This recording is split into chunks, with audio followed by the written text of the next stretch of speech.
Welcome to the resumed E.W. Jackson for America. For 5 months, it was E.W. Jackson for president. It no longer is E.W. Jackson for president. It's E.W. Jackson for America, because I am still for my country, even though I'm no longer running for president of the United States. Once again, I want to thank all of you who prayed for me, supported me, encouraged me, helped me in a whole variety of ways. And I've already explained the situation. If you heard, in fact, I did the broadcast on Thursday, but then re-aired it on Friday. So everyone who's had a chance to see that. This is, by the way, a temporary backdrop. Couldn't quite get everything together the way we wanted it. But this is a temporary backdrop that takes me back to E.W. Jackson for America. I will come back to a backdrop similar to the one I was using during the campaign, except it will have the E.W. Jackson for America logo on it instead of the E.W. Jackson for President logo on it. So got big things happening for us in 2024. I'm expecting to go on Christian television daily with the preaching and teaching program, expecting to resume hosting one of Truth and Liberty's daily programs with Andrew Womack Ministries, and at least I'll be substituting and appearing frequently on American Family Radio. I would love to go back as their daily talk show host, but of course that's really kind of up to the Lord and up to Tim and Tim Wildman and the circumstances, of course, of the station, because they can't just take somebody off now and put me on. You know, we'll see what the Lord has in mind. But in the meantime, I'm always going to be a supporter and partner and participant with American Family Radio, because I think they're so important to the future of the country. In fact, in my view, they are the only, trying to keep this thing straight is quite a chore.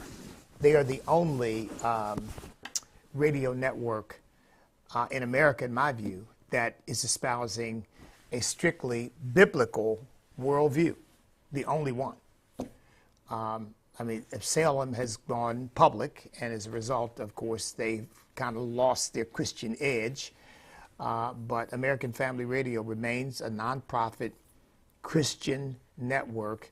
I was never once during my time, and I was on for years as a daily talk show, was never once told, rein that in, don't say that.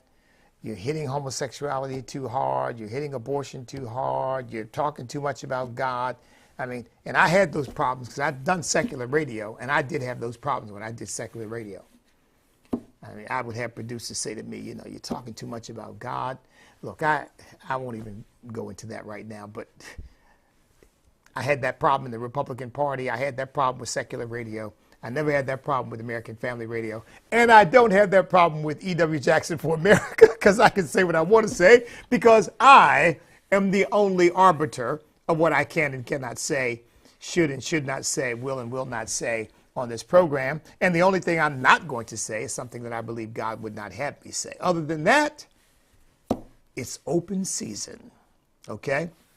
I hope that you will follow me on Facebook and on Twitter. I really do believe I'm being shadow banned on these outlets. I don't think Elon Musk has completely cleaned out his house on X, formerly Twitter, and Facebook. I know it's shadow banning me because I used to have just organically things would go viral. That no longer happens. Now that's partly because they've changed their business model, and they're trying to make sure that you don't go viral unless you're paying money. Okay, they're trying to be sure of that. But it's also because we know their algorithms are designed in such a way as to try to catch conservative language. And I really hit some hard stuff today, and without any apologies. In fact, I'll read you some of my tweets this morning, because things need to be said. And this probably explains, too, why the mainstream media refused to cover me. They refused to cover me because they didn't even want to amplify the things that I would say, because they know that most Americans would agree with me. And they don't want that. They don't want any Americans hearing what I have to say, because they're afraid that they will be inspired and encouraged and will take a stand in a way that the mainstream media does not want. So, but believe me, I have learned some important lessons from my campaign, and I am going to make sure in one way or another, by the grace of God, that Christians are never censored. We always have a way of reaching our people, and therefore through them reaching the American people. And right now, frankly, we don't have that. I talked about that a little bit. I told you all I'm reading this book called Controligarchs. Let me just grab the author's name here real quick, so that if you want to get the book, you can. The author's name is Seamus Bruner. Seamus Bruner. B-R-U-N-E-R. Controligarchs. Folks, if it weren't for my faith in Jesus Christ, I'd be mad enough to explode. I really would be, because what this book really lays out is something that we all know, but it gives you the facts, the details, the history, the background, that all of these big tech people, it even goes back to talking about the Rockefellers, how instrumental the the Rockefeller Foundation was really the model for the Bill Gates Foundation. And these people involvement in population control and abortion and birth control pills and experimenting with people, these experimental drugs and vaccines, and experimenting with eugenics, trying to figure out how to in fact, to be very honest, folks, this so-called vaccine that they came up with, this mRNA, what is it? The mRNA vaccine is really an attempt to play around with people's genetics. This is Bill Gates thought that this was just one of the greatest things he'd ever heard of. This is a new approach to vaccinations, but it opens a door to some monstrous possibilities. And of course, we've seen that with all these young athletes who had to be vaccinated, dropping dead on the field with the myocarditis and other problems that we've seen as a result of the widespread distribution of this so-called vaccine, which is really nothing but an experimental shot to use the American people and people around the world, frankly, as guinea pigs. Now, that's the kind of stuff that YouTube people, don't take me off. You know it's true. Read the book yourselves, unless you're going to censor the book too. Read Robert Kennedy's book about Anthony Fauci. I mean, come on, we know this, folks. Black folks certainly know it, because part of that, the fertility experiments done in an attempt, really experiments, really the sterilization of black people, these experiments in sterilization that were done in the South, are part of this eugenics approach. This approach, you got to weed out the bad seed, got to get rid of the weeds, get rid of the, abortion's part of it. And these people have poured hundreds of millions, indeed billions of dollars into the effort to transform our country and transform the world. Now, I said that as a preface to this. One of my prayers now, I said I learned some things from this campaign that I didn't, maybe I knew in a superficial way, but hadn't really focused on. But one of the things I've learned is the left is far more invested in transforming this country than Christians and traditionalists and conservatives are in maintaining it as a constitutional republic with individual liberty. Now, I hope I'm wrong about that, but I don't think I am. That's my observation. I'll give you an example. I can't get into the details because I can't reveal. These are private matters, but I'll share with you the overview so you get my point. George Soros is, and now we know that Sam was the guy's name, or whatever the guy's name was, that the guy with the who invested in digital currency. I'll get his name in a minute because it's what is it, Blankenship or Blankenwitz or whatever his name is. But the guy who got arrested, and he was the second largest donor to the Democrat Party and to Democrat candidates, second only to George Soros. George Soros gives to the Democrat Party, to Democrat candidates, to not a whole army of nonprofit organizations that he gives to advance his agenda. And all of these people are doing the same thing. They're giving to candidates, they're giving to nonprofits, they're giving to everything they think advances their agenda. So I talked to somebody about, helping me to reach some of these very, very wealthy people who could help take Stan, for example, to the next level. I'm believing God for that $1 million donor. The answer I got was, well, we've got other things on the agenda right now that have to do with politics, and so we can't be reaching out to them in your behalf. And my thought is, but they don't do that. For us, we take a scarcity and attitude. I can't help you because I need to help me. But they take an expansive attitude. No, let's help them and them and them and them and them and them. Let's help everybody. We want a whole army moving in the right direction. You know what? That's why we pretty much lost the culture. Certainly lost the institutions of cultural influence. Because they have been spending money. They have been absolutely committed to transforming this country. And the people on our side with hundreds of millions and in some cases billions of dollars don't have the same level of commitment. If they do, I don't see it. I mean, I just don't see it. I wish I were wrong. But think about this. We can't name, I think Foster Friess was the closest you could come. And God bless him. Foster Friess has gone home to be with the Lord. He was a contributor to my efforts. But Foster Friess is probably the closest you'd come to a Christian billionaire who was doing what George Soros was doing. And certainly not at the level that George Soros was doing it, but God bless him, probably more than any other person I can certainly think of. And he helped a lot of people, including me. Like I say, he's now gone home to be with the Lord, so that source is over.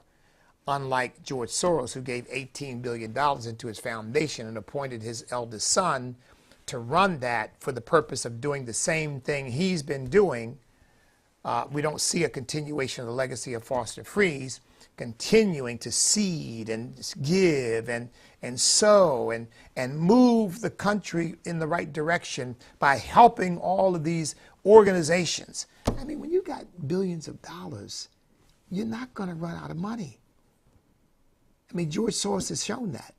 In fact, to tell you the truth, what these control oligarchs are doing, to use Bruner's word, what they're doing is they're making money by taking their money and investing it into entities, particularly in the healthcare field, that advance their worldview, their vision, and allow them to make more money that they can then give to all of these politicians and organizations and people that help further advance their worldview.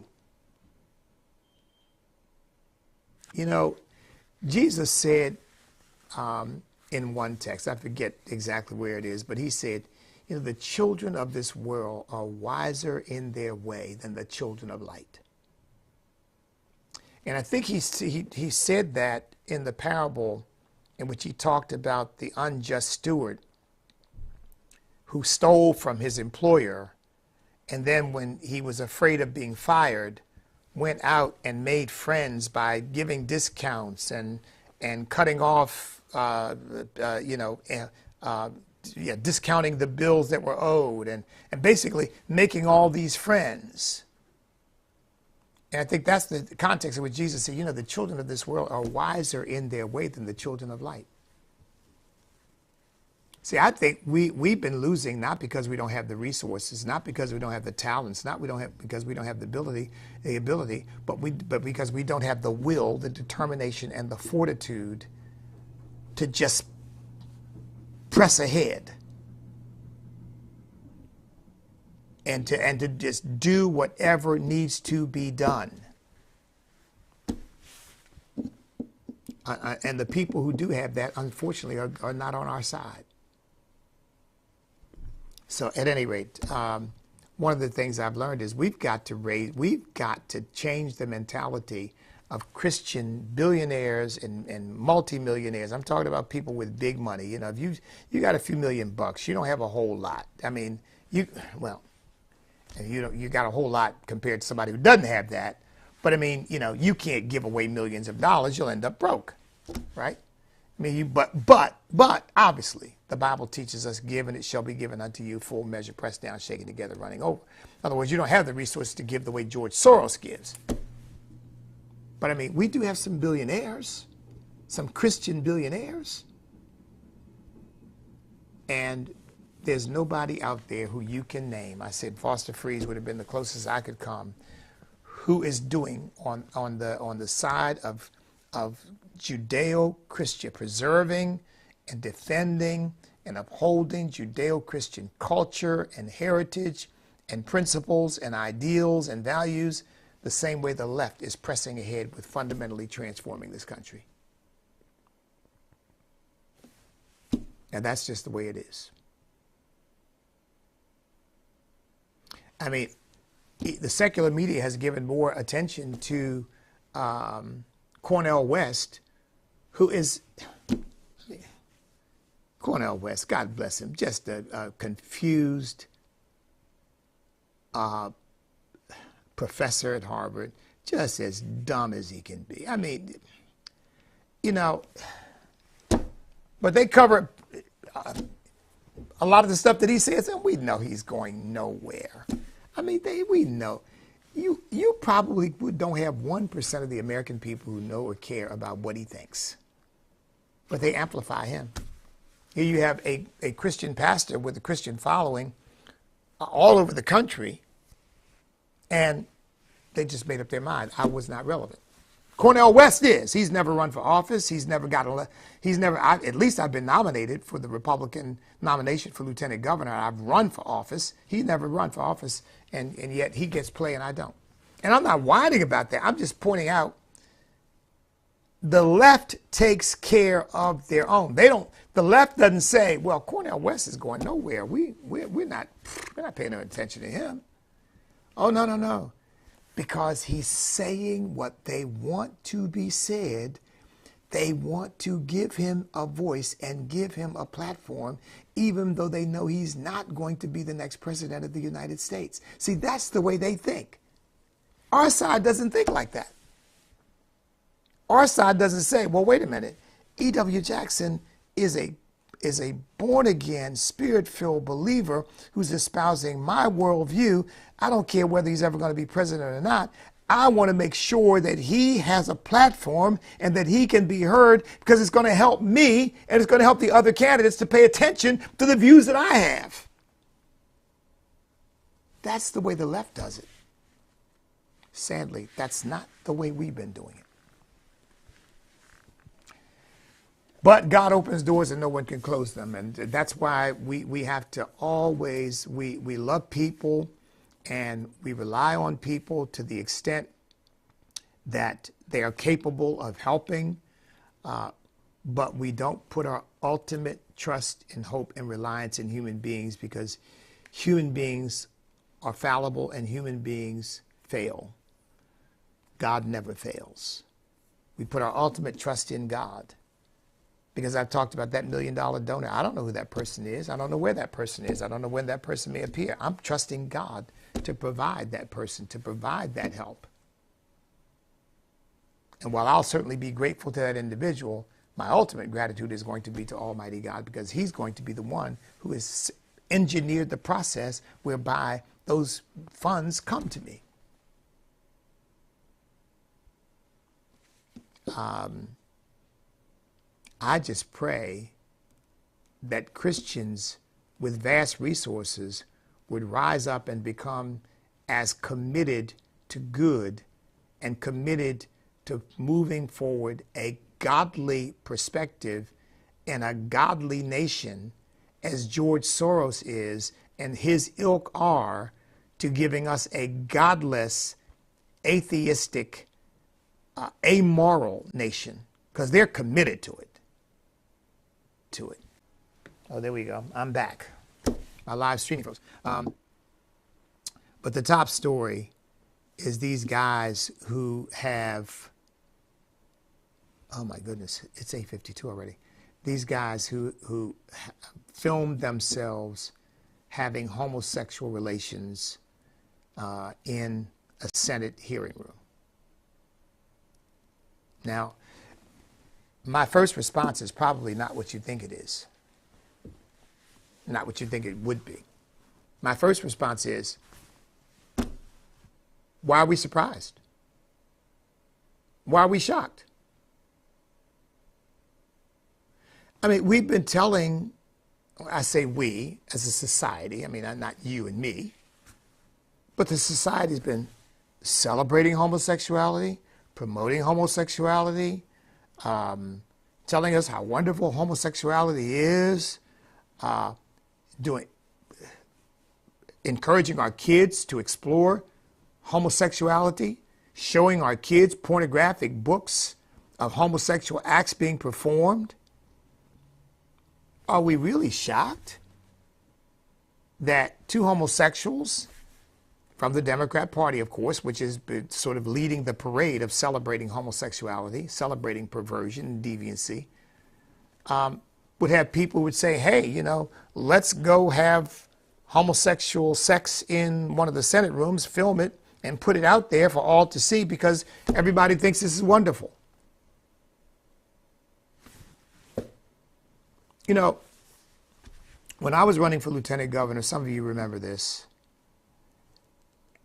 I was trying to talk about, at that time, we had a major tax bill before the state legislature, and in order to promote highway improvements, I was opposed to it because I know what politicians do, and they never spend money what they say on what they say they're going to spend it on.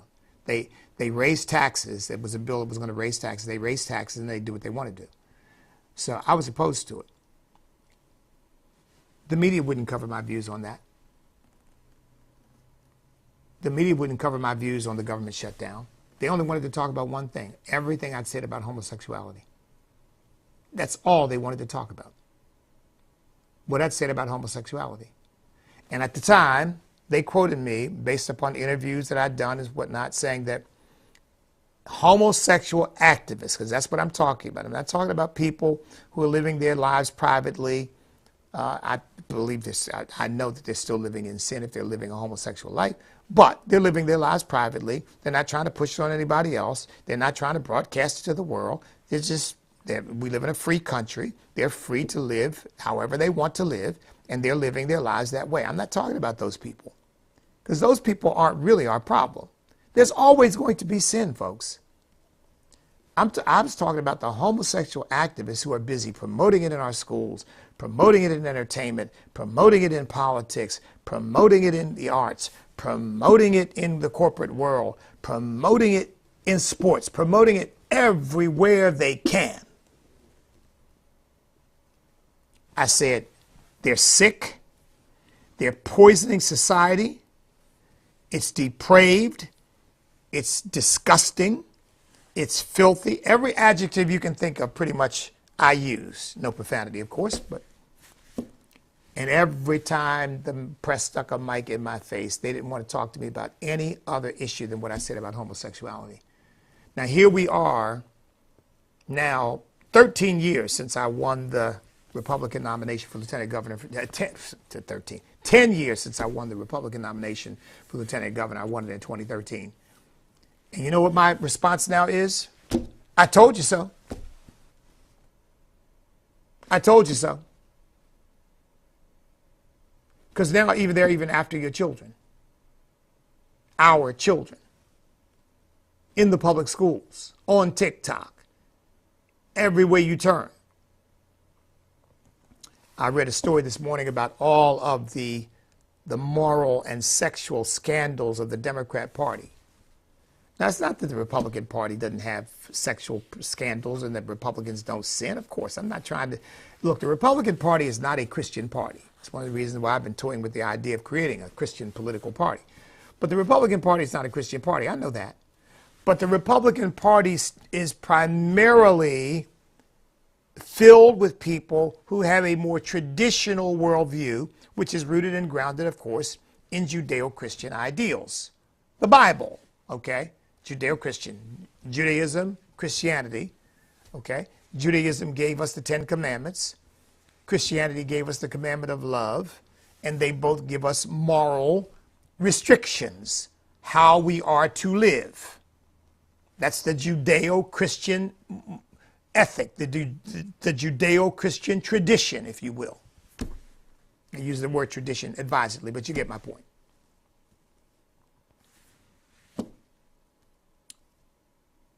The left, really with the homosexual activists leading the way, wants to reject all of that. And 10 years ago, I could not have imagined the things that we are witnessing today. I was right. They were wrong. And see, I think that's one of the reasons why the press didn't want to cover me, because they don't want me to say that. I told you these things were going to happen. I told you this is where this was leading. I told you this was a curse on society. I told you what this would do to our culture. Now here we are experiencing it. You got teachers pointing their fingers at parents. How dare you interfere with my desire to expose your kindergartner to gender confusion, your elementary school student to homosexual pornographic pictures and books. How dare you question me about that? Well, 10 years ago, that's what I was saying. This is not stopping here. This is leading to other things in other places. It's sick. Oh, he's a homophobe. He's a bigot. He's a hater. No, it's just telling the truth. Just telling the truth. The Word of God says, speak the truth in love. And Jesus said in John 8:32, you shall know the truth, and the truth shall make you free. If America becomes a nation of lies, a nation in which lies are the accepted norm, then we become a nation in bondage, because just as the truth liberates, lies captivate.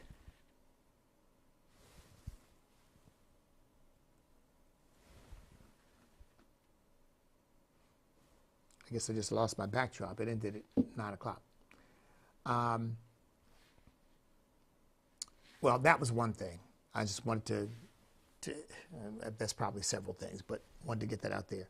Just a couple of other things before I end the program and tell you some things that are coming up, remind you of these. You see that the professional teams are leaving D.C. because D.C. is now seen as the most dangerous city in America.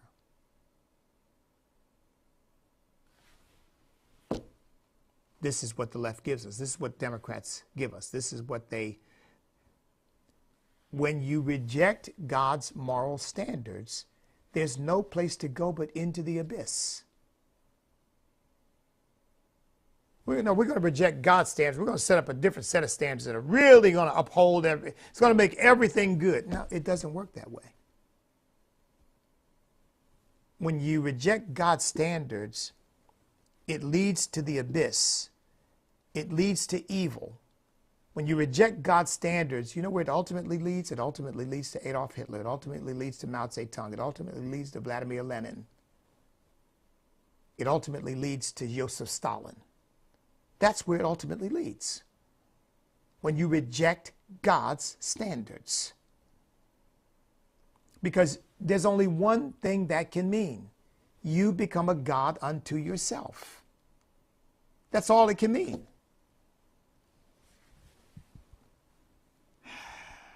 Did you see that in the city of Boston, the mayor actually had a celebration which she called the electeds of color, no white people allowed to attend? Once again, you reject God's standards, where does it take you? That's where it takes you. You know, all the Christian veneer put on the racism of the antebellum South and justifications with slavery, which, by the way, only 5% of the people owned slaves in the South. So let's just be historically accurate, and that not every Southerner was a slaveholder. It's only a small minority of people who were. But, of course, those people had outsized influence in the culture, just like the homosexuals do now. And basically everybody was kind of responding to the standards that they were setting. Well, here we go. The city of Boston, Tea Party City. You know, I'm talking about the historic Tea Party. It happened in, 1771, I think. But they now are actually resegregating. Yeah, when the mayor has a party, remember the lesbian mayor, former lesbian mayor of Airhead, mayor of Chicago, did the same thing. I'm not talking to any white reporters. Well, here's a mayor. We're going to have a celebration, and no white people can come. She's Asian, by the way. I won't even get into that one, where that actually goes. This is what's Acts 17:26 say? He says he has made from one blood every nation of men to dwell on all the face of the earth. We're one blood. The different pigments of our skin don't mean a hill of beans. The only differences that those even suggest is the fact that we may come from, our ancestors may come from different cultures that give us different experiences, or at least in our distant past, different experiences and whatnot that we draw from based on our ancestral memory. But we're, as Americans, we all have much more in common than we do different.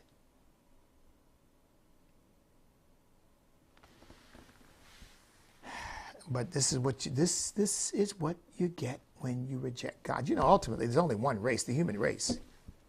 There's only two groups of people in the human race: those who are with God and those who are against God. That's it. That's it. Those who have a covenant with God and those who are strangers from the covenants of promise. And here again, the breakdown in our culture. We now have these Gen Z soldiers who are actually telling people how bad the military is and encouraging people not to join. We've got a recruitment crisis in the military. Because once again, they've knocked down the traditional standards of the military. They've sought to set up their own standards. One of the standards is esprit de corps, based upon following the chain of command. But you want to now break down some of the normal societal standards and then go in the military and say, but all the other standards we want you to follow. It doesn't work that way. We're going to recruit with drag queens and we're going to celebrate homosexuality, but now follow the chain of command. And the military people know that this is it's chaos, it's anarchy. And now they can't even control their own troops. The military can't control their own troops going on TikTok and going on social media and saying the military is terrible. I wouldn't join if I were you. And complaining about things that in the past in the military, it just came with the territory. Like you're going to be separated from your family. Yeah, that comes with the territory. Like somebody else is always telling you what to do. Yeah, right. I mean, Folks, as I've said before, we are in the middle of a cultural revolution. Make no mistake about it. We're in the middle of a cultural revolution. And it's a sad thing to witness, and it's got to be reversed, and it's going to take godly leadership. That's why I ran for president. But it's obvious to me who the Republican nominee is going to be. That's Donald Trump. And barring, who knows what's going to happen a year from now. But if things continue as they are now, he will be the next president of the United States. And I'll tell you what, we're going to be a whole lot better off with Donald Trump than we are with Joe Biden. But Donald Trump's lack of verbal discipline notwithstanding, and he does lack verbal discipline. There is no question about it. That's been, in my view, that's probably the source of about 90% of his problems. He just doesn't know when to shut his mouth, and he doesn't know what to say and what not to say. He just says whatever comes to his mind sometimes, and you know, sometimes, and his supporters, and I would count myself. I've been a supporter, obviously running for president. I was supporting myself. And I haven't endorsed anybody as yet. We'll wait and see what happens.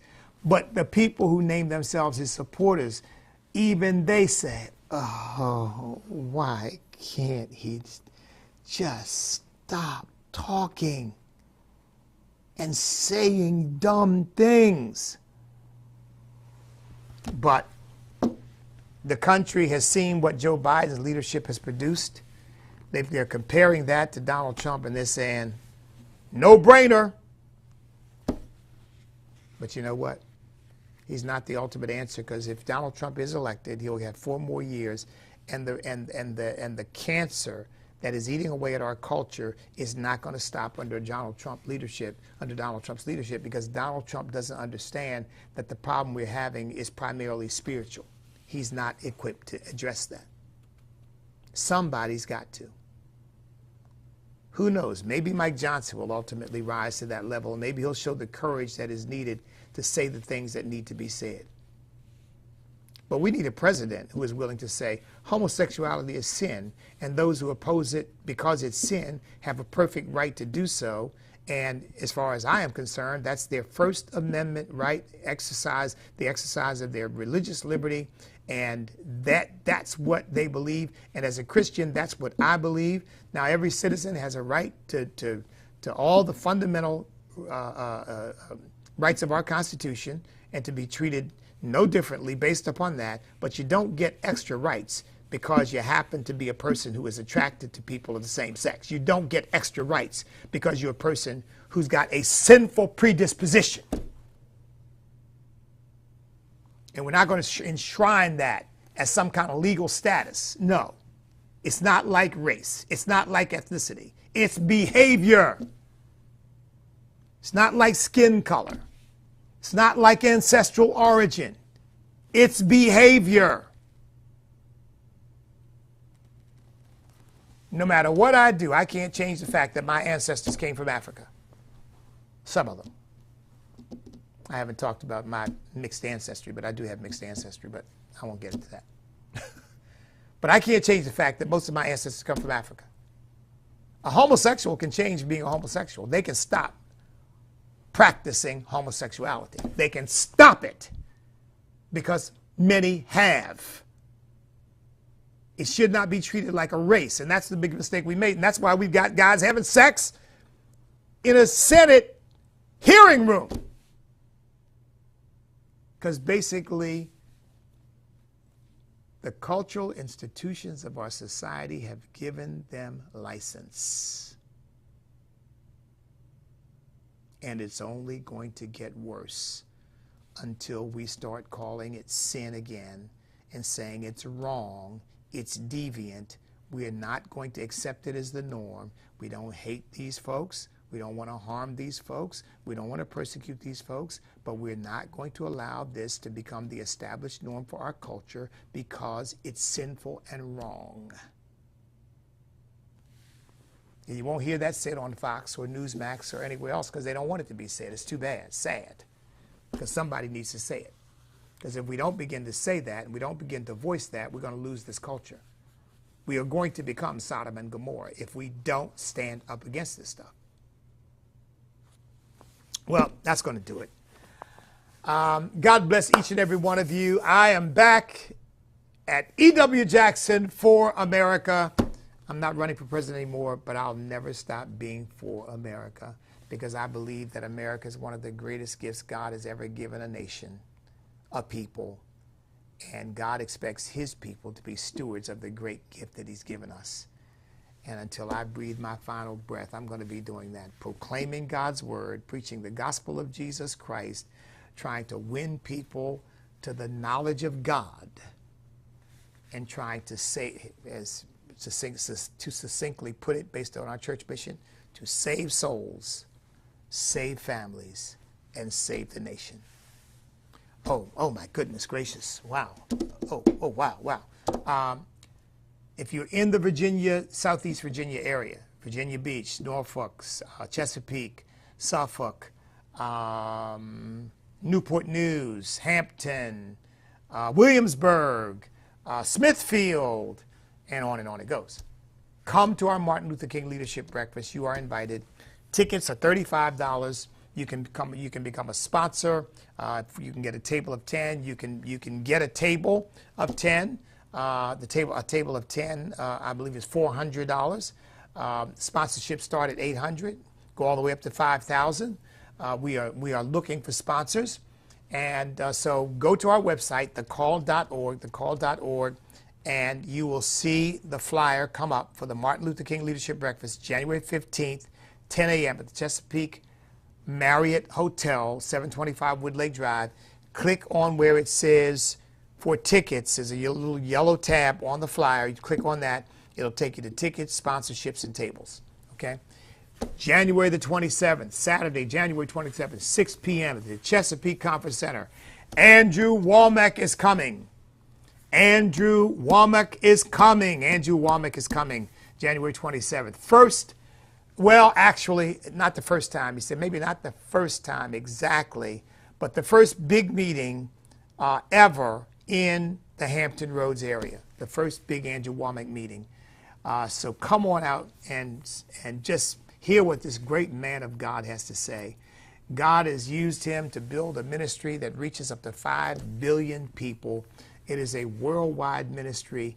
He's got a headquarters in Woodlake Drive with over 1,000 employees. It is a $100 million a year enterprise. And this man started with absolutely nothing. He and his wife literally went hungry for 2 weeks because they didn't have enough money to buy food. And now look what God has done with him. We need to hear what this man has got to say. People travel from all over the place when they know he's going to be somewhere based on their schedule. I can't get to somewhere maybe where he's closer to me because my schedule won't allow it, but he's going to be over there. I can get there during that. I've got the free time. Hotel space is available for you. It's going to be right next door to the Chesapeake Marriott Hotel, and there are numerous hotels within 2 miles. I mean, my goodness, probably a dozen hotels within 2 miles of that. We've got what I call Hotel Row on Crossways Boulevard, and you've got pretty much everything you can imagine there. So there's plenty of hotel space in Chesapeake. I hope you'll come and check it out. All right, in the meantime, folks, stand up, step up, speak up, refuse to back up, because we cannot be defeated if we will not quit, because we are on God's side.